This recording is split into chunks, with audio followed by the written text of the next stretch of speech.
کہ علی امین گنڈاپور کا سب سے بڑا ایشو یہ ہے کہ وہ جب سے متحرک ہو چکے ہیں اپنے پارٹی چیئرمین عمران خان کی رہائی کے لیے، اور وہ جلسے میں زیادہ سے زیادہ لوگوں کو چارج کر کے لے کے آنے کی کوشش کر رہے ہیں، تب سے اسٹیبلشمنٹ کی جانب سے تھوڑا ان کو دبانے کی کوشش کی جا رہی ہے۔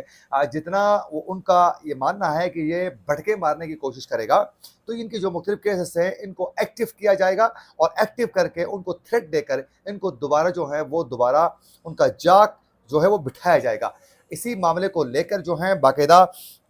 اس وقت علی امین گنڈاپور کو ان کے گاڑی سے شراب اور اسلحہ برآمدگی کا جو کیس تھا اس پر گرفتاری کا حکم دے دیا، کیونکہ وہ عمران خان کی رہائی کے معاملے کو لے کر تھوڑے وہ متحرک ہو چکے ہیں۔ 2 روز قبل کے پی کے اندر جو ہیں وہ ایک ڈالا پکڑا گیا تھا، جس میں ایک شخص کو زبردستی گرفتار کرنے کی کوشش کی جا رہی تھی، جو وہاں کے نوجوان تھے، انہوں نے اس کو ناکام بنایا تھا۔ بعد میں ان کو باقاعدہ گرفتار کیا گیا، اور پتہ چلا کہ وہ سی ٹی ڈی جو ہے وہ پنجاب سے جا کر وہاں گرفتاری عمل میں لانے کی کوشش کر رہی تھی، ان کو گرفتار کیا گیا تھا۔ اور اس کے بعد جو ہے ظاہر ہے کسی اور صوبے کا بندہ جا کر یا اس کی پولیس جا کر دوسرے صوبے میں اس صوبے کی پولیس اور انتظامیہ کو اعتماد میں لیے بغیر گرفتاری نہیں کر سکتی ہے، تو وہ بھی ایک معاملہ چل رہا ہے۔ لیکن علی امین گنڈاپور کو عمران خان کی رہائی کے معاملے کو لے کر ایکٹیو ہونا، وہ اب یہ ٹیکنیکل گرفتاریوں کے احکامات سامنے آتے ہیں اور ان کو دبانے کی کوشش کی جا رہی ہے۔ دوسری بڑی خبر یہ ہے کہ ناظرین، آج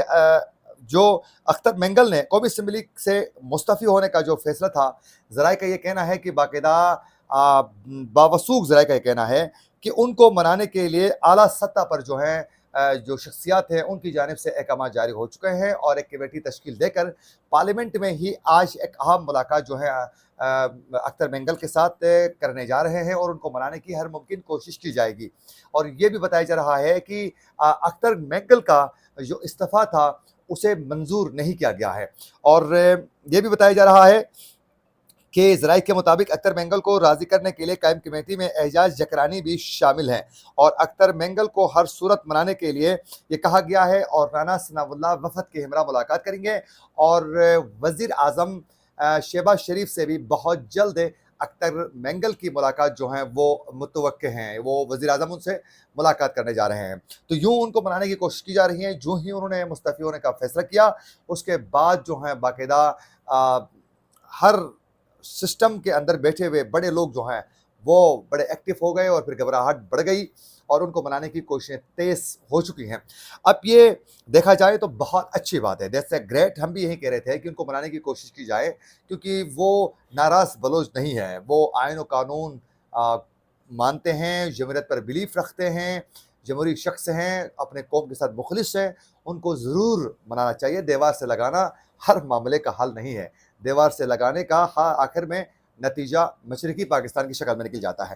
تو ان کو منانے کی جو کوشش کی گئی ہے دیٹس گریٹ، اچھا ہے، لیکن ان کے مطالبات بڑے سخت ہیں۔ ان کے مطالبات ہیں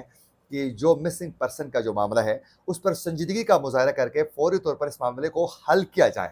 اب یہ معاملہ حکومت کیا کر سکے گی یا نہیں، کیونکہ عمران خان کے ساتھ بھی اس وقت اختر مینگل نے جو ان کے حکومت میں اتحادی بننے کا فیصلہ وہ جو کر چکے تھے بغیر کسی شرائط کے، تو وجہ یہی بنی تھی کہ اس وقت عمران خان نے اختر مینگل کو یقین دہانی کروائی تھی کہ مسنگ پرسن کے معاملے پر جو ہے ہم آپ کے ساتھ بھرپور تعاون کریں گے، لیکن بعد میں وہ وعدے وفا عمران خان نہیں کر سکے۔ تو شہباز شریف کیا کر سکیں گے؟ مجھے تو نہیں لگتا ہے، اور یہ مسنگ پرسن کا معاملہ جو ہے بہت گمبھیر معاملہ ہے، اور اسی کو بنیاد بنا کر بہرنگ بلوچ بھی سراپا احتجاج ہے بہت بڑے ایک احتجاجی مظاہرے کے ساتھ، اور جو ملیٹنٹس ہیں جو علیحدگی پسند بلوچ ہیں وہ بھی مسنگ پرسن کے معاملے کو لے کر بہت زیادہ غم و غصہ ان کے اندر پایا جا رہا ہے۔ تو اگر اختر مینگل کو منانے کی کوشش کی جاتی ہے تو یہ ایک بہت بڑی کامیابی ہوگی۔ اور ایک بڑی اچھی خبر یہ سامنے آ چکی ہے کہ جو اس وقت اڈیالہ جیل میں جو گرفتار ہیں، جو قید ہیں کافی عرصے سے، علی وزیر، وہ ظاہر ہے پشتون موومنٹ کے ایک بڑے متحرک اور بڑے اہم رہنما ہیں، اور ان کو گرفتار کیا گیا تھا، اور ان کے کافی عرصے سے وہ قید و بند کی صحبتیں برداشت کر رہے ہیں، لیکن اس شخص نے کبھی کمپرومائز نہیں کیا اور ڈٹ کے رہے۔ آج اسلام آباد ہائی کورٹ نے رکن قومی اسمبلی علی وزیر کی ضمانت منظور کر لی ہے، لیکن یہ قومی اسمبلی خاموش تماشائی بنی رہی، اور علی وزیر نے تمام مشکلات کا اکیلے انہوں نے فیس کیا، اور ان کے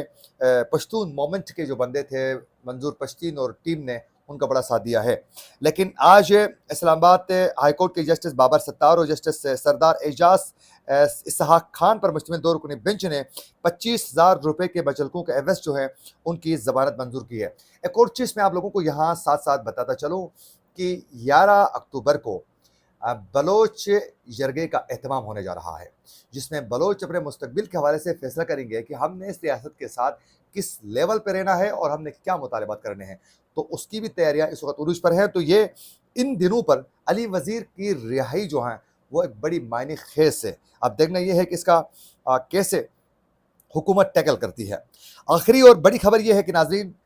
حکومت اور پاکستان تحریک انصاف کے درمیان مذاکرات کے سلسلے کو لے کر باقاعدہ رانا ثناء اللہ نے یہ اعتراف کر چکے ہیں کہ ان کی ملاقات محمود خان اچکزئی کے ساتھ ہو چکی ہے اسی مذاکرات کے معاملے کو لے کر. لیکن انہوں نے یہ بھی بتا دیا کہ محمود خان اچکزئی سے ہم نے یہی پوچھا ہے کہ کیا عمران خان آپ مذاکرات کرنے کے لیے آپ کو کھلی چھوٹ دی ہے، کیا آپ پاورفل ہیں، کیا آپ کو تسلیم وہ کریں گے یا نہیں. اور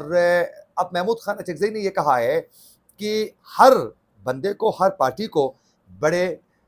حوصلے کے ساتھ ایک دوسرے کو سننا ہوگا اور پھر مسائل کے حل کے لیے سنجیدگی کا مظاہرہ کرنا ہوگا، اس کے بغیر آگے نہیں بڑھ سکتے ہیں. تو تحریک انصاف ممکن ہے مذاکرات کے لیے مان جائیں اور عمران خان کی رہائی کے معاملے کو لے کر وہ بہت زیادہ افسردہ ہیں. لیکن کل ہونے والی کور کمانڈرز کانفرنس میں بھی ہم نے دیکھا کہ کہیں بھی ڈیجیٹل دہشت گرد اور